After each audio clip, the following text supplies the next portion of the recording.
नमस्कार, एनसेन स्टोरीज में आपका स्वागत है। आज हम मौर्य साम्राज्य के बारे में जानेंगे।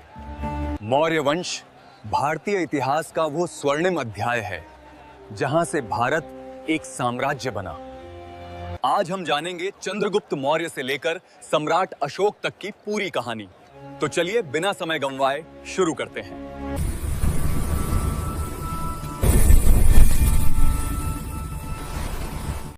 जब भारत छोटे छोटे राज्यों में बंटा हुआ था और मगध की सत्ता नंद वंश के क्रूर राजा घनानंद के हाथों में थी, इसी काल में 345 ईसा पूर्व में एक बालक ने जन्म लिया। नाम था चंद्रगुप्त मौर्य। भविष्य में वही बालक मौर्य वंश का संस्थापक बना। यूनानी इतिहासकार जस्टिन ने उसे सेंड्रोकोट्टस कहा और बाद में सर विलियम जोन्स ने प्रमाणित किया कि यही सेंड्रोकोट्टस चंद्रगुप्त मौर्य है। विशाख दत्त की कृति मुद्रा राक्षस में उसे वृषल कहा गया, अर्थात निम्न कुल में उत्पन्न, लेकिन इतिहास गवाह है कि कुल नहीं, कर्म राजा बनाता है। उसी समय तक्षशिला में एक तेजस्वी ब्राह्मण था, चाणक्य, जिसे कौटिल्य या विष्णुगुप्त भी कहा जाता है। घनानंद के अपमान से आहत चाणक्य ने प्रतिज्ञा ली कि नंद वंश का नाश करूंगा। उसने चंद्रगुप्त को चुना, उसे राजनीति, युद्ध और शासन सिखाया और दोनों ने मिलकर नंद वंश के विनाश की योजना बनाई। इस अभियान में कश्मीर के राजा पर्वतक ने भी सहायता दी। लंबे संघर्ष के बाद 322 ईसा पूर्व में घनानंद को हराकर चंद्रगुप्त मौर्य मगध की राजगद्दी पर बैठा और यहीं से शुरू हुआ मौर्य साम्राज्य।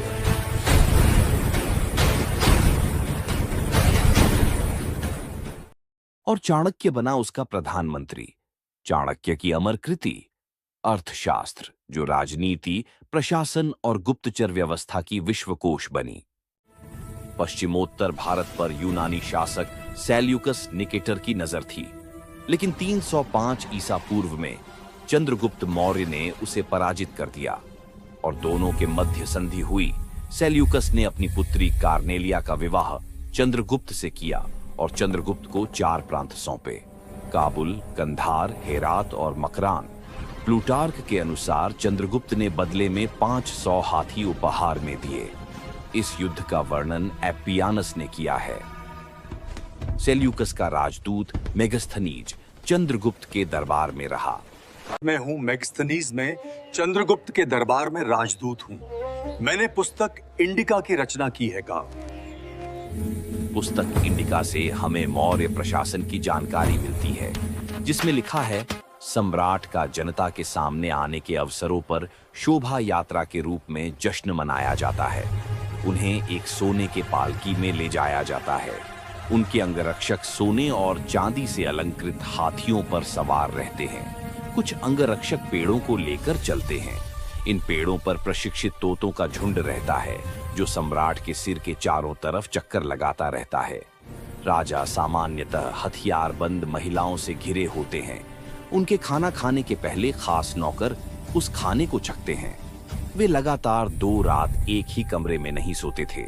उसमें पाटलिपुत्र के बारे में बताया गया है कि पाटलिपुत्र एक विशाल प्राचीर से घिरा है, जिसमें 570 बुर्ज और 64 द्वार हैं। 2 और 3 मंजिल वाले घर लकड़ी और कच्ची ईंटों से बने हैं। राजा का महल भी काठ का बना है, जिसे पत्थर की नक्काशी से अलंकृत किया गया है। ये चारों तरफ से उद्यानों और चिड़ियों के लिए बने बसेरों से घिरा है।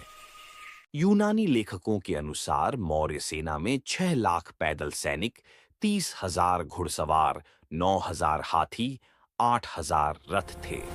सेना का सर्वोच्च अधिकारी को सेनापति कहते थे। युद्ध क्षेत्र का नेतृत्व करने वाले को नायक कहते थे। अपने जीवन के अंत में चंद्रगुप्त मौर्य ने जैन गुरु भद्रबाहु से दीक्षा ली। वह दक्षिण भारत गया और कर्नाटक के श्रवणबेलगोला में 298 ईसा पूर्व में उपवास द्वारा मृत्यु हुई।